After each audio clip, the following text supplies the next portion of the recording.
Hey everyone, I'm just trying for DailyCyber number 56. What I'm trying to do right now is play around with the YouTube Live.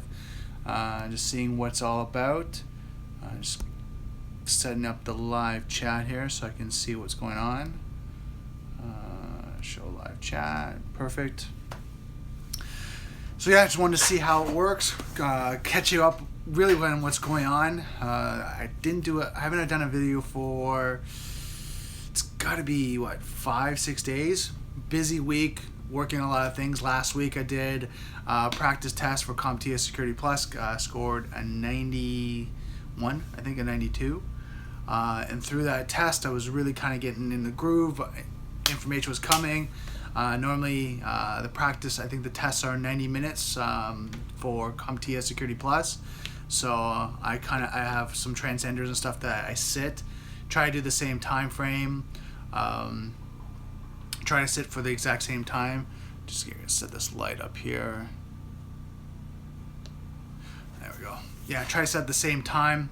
So setting for 90 minutes, I think it did the test in 45 minutes and just banged it out.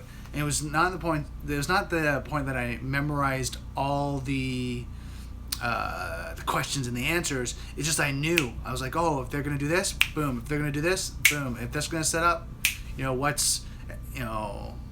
to give you an example, I was asking you to kind of set up what's SNMP, STS, MTP, and then all these ones, and they kind of give you the breakdown. You match them up. I'm like, yeah, I know that, and it was just flying through the test.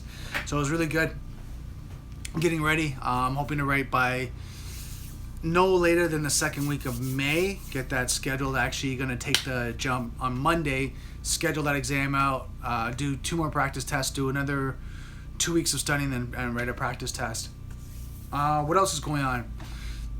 Something that's really kind of cool in the sense of working with and connecting with different colleagues.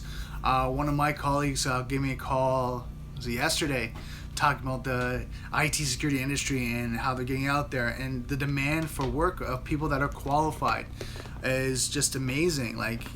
Companies are really in need of great qualified IT security, cybersecurity people. So, I talked about your goal setting before, and if you're looking at getting into IT security, really start the objectives now. Do the tasks, study, really put the sweat equity now, because in a year to 2 years, it's really going to pay off. Because in my opinion, from what I'm hearing from reading different articles, is that when it comes to cybersecurity, we're going to still have a shortage and up to 2020. So you're looking at right now, we're 2017, so that's 3 years down the road. We're still having a shortage. So if you can build up your expertise, your knowledge, your security chops, get out there. And then what happens is in a year to 2 years, you start working, get some work experience, some sweat equity in there. And then through that, working with a company and developing. Then also now from there, you start to walk out and say, hey, I've got 2-3 years under my belt. I got these certifications, and I keep recertifying. I'm learning so much. What company, would want to work with you? You just kind of put it out there and put up your resume, talk to recruiters. And I'm telling you right now, if you do that, and you do that really well, and you have to really look at kind of your path, your domains that you want to work in. Do you want to work in physical security? Do you want to work in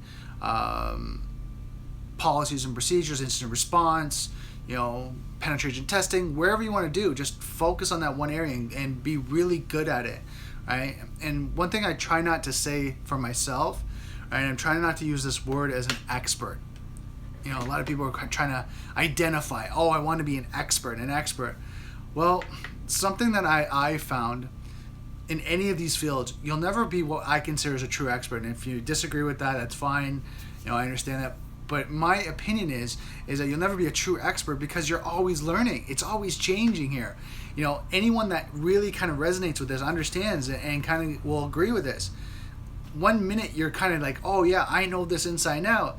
And the company, the application, whatever that means, switches and changes. So you have to all learn something new. And especially with security, a company does an update, and now they introduce some vulnerabilities unknown to them, there's some vulnerabilities. So now you have to understand the vulnerabilities, set some policies and procedures.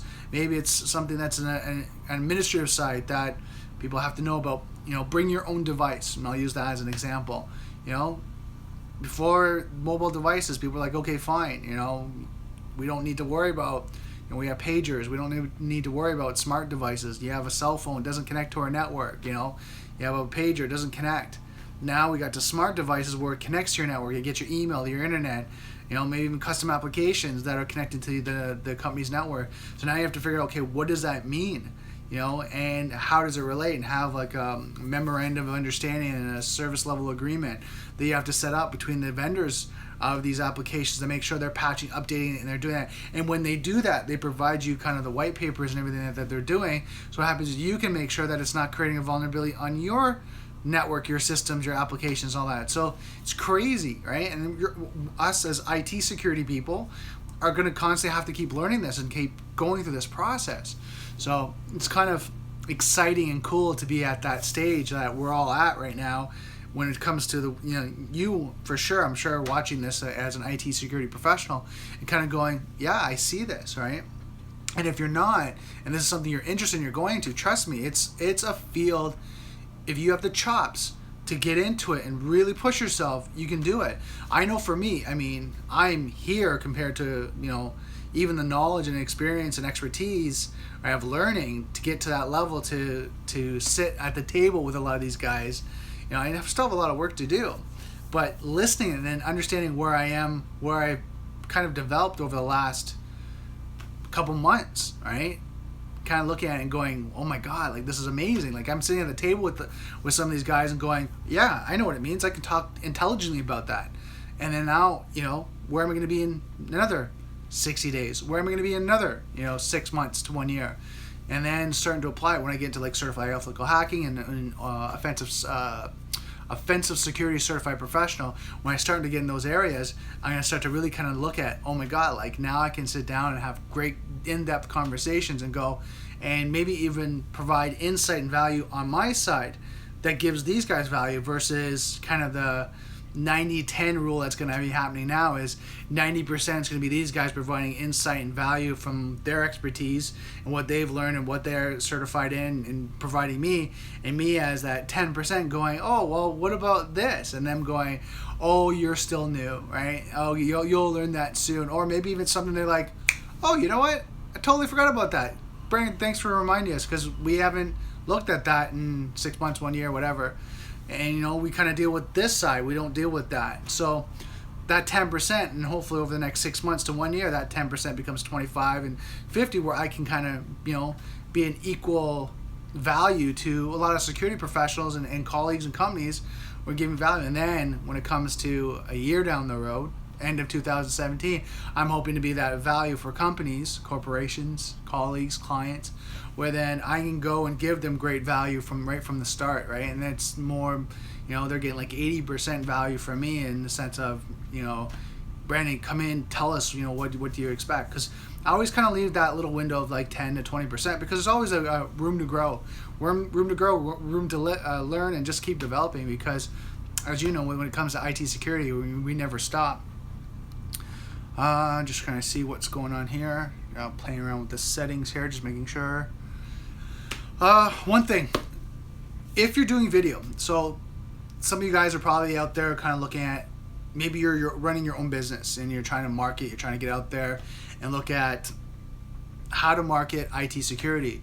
Well, one of the things that I'm learning as I'm going through this is that as I'm doing video logs, as I'm listening and just keeping my ear to the ground connected, more and more people and social networks are going towards live video. And this is what we're doing right now. This is what we're testing.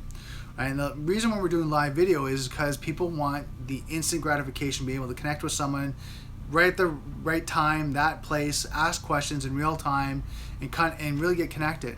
Well, in this day and age, this is where we are. I'm on a mobile device. I'm on my iPhone.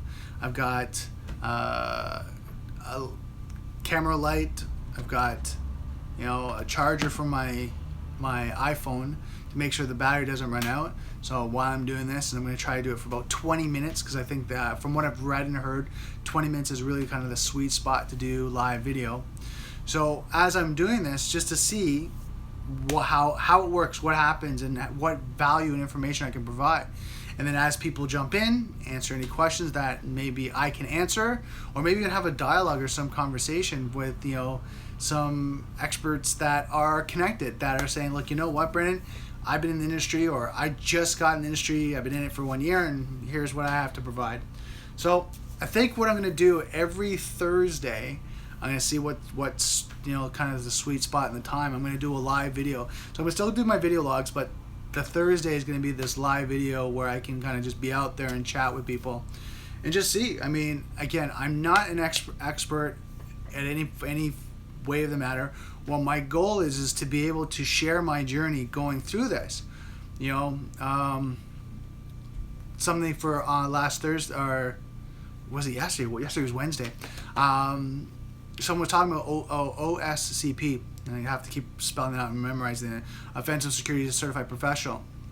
And they're saying when you take the course, it teaches you a bit, but there's a lot of studying you need to do, of going out and finding information of different vulnerabilities, how to compromise them, different ways of doing that. You have to do the research. So when you're doing the OSCP and you're getting the labs, there's 90 days of labs. The time starts once you start paying, so you don't really have too much time on the learning curve. And what they're saying, you maybe want to go to vulhub, VULHULB, .com, and go there first. Grab a book on penetration testing, learn a lot of different ways of doing penetration. I know from what I've read with Vulhub that there's a lot of forums in there and so forth, so where you can ask a lot of questions, and just download the images, set up, what's it called? I just ran a blank actually. VMware. Set up VMware and just keep kind of testing out different ways to compromise and penetrate different systems, to the point where you kind of really have a repertoire and a database of different ways of doing it. And there's different courses. I mean, I know there's Certified Ethical Hacker. I know Kali Linux is coming out with their own course. I'm hoping, from what I've been told, I hope it's coming out in June. With them coming out their course, that's going to be really good, because then you're going to learn all the tools and then be able to use Vulnhub to apply it and test it out. So you kind of see how this all relates. And then really got to get that foundation. So then what happens is when you get out there and you start doing the OSCP, you have a base knowledge, or at least a good understanding, so that maybe it takes you 1 or 2 times. I don't know. I've heard a few people say they've gone over it a few times, where they've spent more times on lab and getting ready for the test, and then by the second or third try they're ready to go and they write it.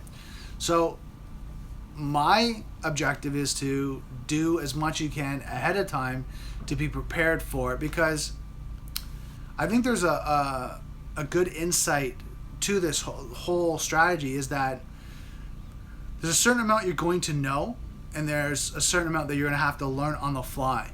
And when it comes to IT security, I'm feeling, and I'd like to hear your opinion, it's a lot of on the fly, right? Someone does a patch, an update, and so forth, and then you're kind of testing it, and all of a sudden learning on the fly, oh my God, there's this vulnerability. Right? And then now you're looking at, okay, how, if you're on a blue team, you're looking at how to patch it, update. If you're on kind of a red team type, penetration, you're documenting how you've compromised it, what area, how'd you were able to get in. And then if you're on the red team and you're an ethical hacker, you're kind of documenting, okay, what your recommendation is to secure that area, because you got in, you're able to, penetrate that area, and here's how you got in, and here's screen captures of that. So it's really good to kind of learn on both sides. What else? I'm just trying to think of things just people would be interested in. I know for me, it's really a mindset thing. It's a mindset of just getting out there. And I know one thing I find difficult for me is I'm sitting there and I'm doing this kind of on my own. I'm not in a class. I'm not part of any real true community. I was part of the CPT Nuggets, but they don't focus on security as much, and that's okay. I mean, that's not their thing right at this moment. So really kind of connecting with like Peerless. They have they have a big community, but it's not as how can you say, engaged yet. I see people talking and all that and commenting, but I mean, having mentors and really kind of promoting, getting people up to a certain level, they haven't done that yet. I mean, I know there's people outside that are doing it. I'm just trying to think what else. I know the Toronto DEF CON is doing a really good job, and the guys there, and I haven't really connected with them as much as I should, and I'm kind of intimidated, and I'll be honest with you, I'm kind of intimidated to connect with these guys just because they're at this like higher level. Like, we're talking like the difference of me learning how to play basketball and just learning how to dribble versus going on an NBA court and playing with these professionals who do this day in and day out. The level of knowledge is, there's such a gap. So I kind of feel at this point I want to get up to a certain level a little bit higher so I can kind of even just, play in the game a bit, right? So that's one thing. It's trying to figure this sweet spot out for myself to really get into it. Also, life comes up. I know for me, there's been a lot of things that have been coming up when it comes to life and challenges. I had a family member that passed away on January 22nd, so it's not too long ago, and still kind of dealing with all that stuff that's going on with someone that's passing, and then hearing like other people getting sick, having cancer, things like that, disease, really kind of hits home for me because it's like, one thing I really want to focus on is, of course, build my career, be successful, even be maybe a successful business owner when it comes to cybersecurity, but also look after myself because I want to have a long life in this. Not just in the sense of you go in there, you make a lot of money, right, and then you have a short lifespan because you burn yourself out. I want to make sure that I'm working and I'm enjoying, I'm connecting with the right people and doing, kind of that balance. Just trying to think if there's anything else. That's about it. I'm just going to look at the time right now. I know the sweet spot from what I've seen is people are talking about doing videos for 20 minutes. And maybe I'll get back to that and just seeing all these different tools that we have here. You can change all the filters and all that. Also, you can do the camera. So yeah, I'm just kind of looking at all the different things you can do, different styles. But yeah, this is kind of the first live video I'm doing, and like I said, I'm gonna try to do them on probably on Thursday. The Thursday for about 20 minutes. I'm gonna try to find a sweet spot to do them, so more people can be connected. Because I know it's not something that's easy to find, especially when you're looking through social media and trying to find out, where to connect. Right, where to see the videos. You're not getting an email, you're not getting a notification. So really kind of looking at how to build that rapport and community. I mean, this is really for me is about building a community and sharing my journey while I'm going through this. It's not about selling anything. I mean, if you watch my videos and you can watch all the rest of my older videos, and just move my camera around here a bit. Don't want you to get seasick, but yeah, I'm just moving my camera a bit. If you watch any of my older videos, it's really about my video log, right? Just talking about the journey through this, because I find we don't talk about the trials and tribulations and the struggles. A lot of these people, they're out there doing videos, talk about the success. Oh, I'm $1 million and I made $1 million. But, how many times did you fail? How many times did you struggle? How many times did you say, just screw it, I'm throwing in the towel, I'm done, right? To the point where then you became successful. I know with us IT people, there's times you're failing exams and certifications. You're not getting the information. It's like banging your head against the wall. You're like, son of a, like, why isn't this not coming through? Right? I mean, I was talking to a colleague of mine, and he's just talking about like learning some how to do compromises and going through that and going back through it. And he's like, it's been a while since I've done it, a couple months, and going back through it, it's like it's all new. And these are some of the challenges that we run into, and it's okay. There's nothing wrong with it. It's just your resilience, your will to go through and push yourself through it. That's what's going to make you successful, and all of us go through it. It's not, you're not alone, right? And that's why I'm showing this journey. I'm showing this journey of me skipping a few videos and going through challenges and, you know, having some successes of doing, you know, some studying and all that, and really learning a lot about, you know, CompTIA Security Plus, Python. I mean, something I would never thought I'd be doing is like programming. You know, I was just like, oh, those coders, right? You sit there for hours on end and make one mistake, put a period or a decimal in the wrong place. You have to go through lines and lines of code. Like, screw that, that's so frustrating. But now I'm sitting there and I'm loving learning programming in Python. It's really interesting. Variables and, you know, what else are you looking at? Actually, we're in a blank of all the stuff I'm learning when it comes to Python. But as I review it more and work with it more, I mean, sure, there's a lot of things that just are coming to mind. But yeah, writing different codes, loops, variables, things like that, if else and then statement, or if or where statements. You guys can correct me after, but if statements and else statements, there, you know, and looking at those ones, and I guess I have to review them, I can tell. But just learning all this and just how it works all together, right? So this was pretty awesome. So that's it for my video. I'm just saying I'm at 21 minutes. I don't want to make it too long. So you're not going to see any animation, any text, and all that, because it's a live video. But again, don't forget, software is hackable, being connected is vulnerable, and I will see you next video.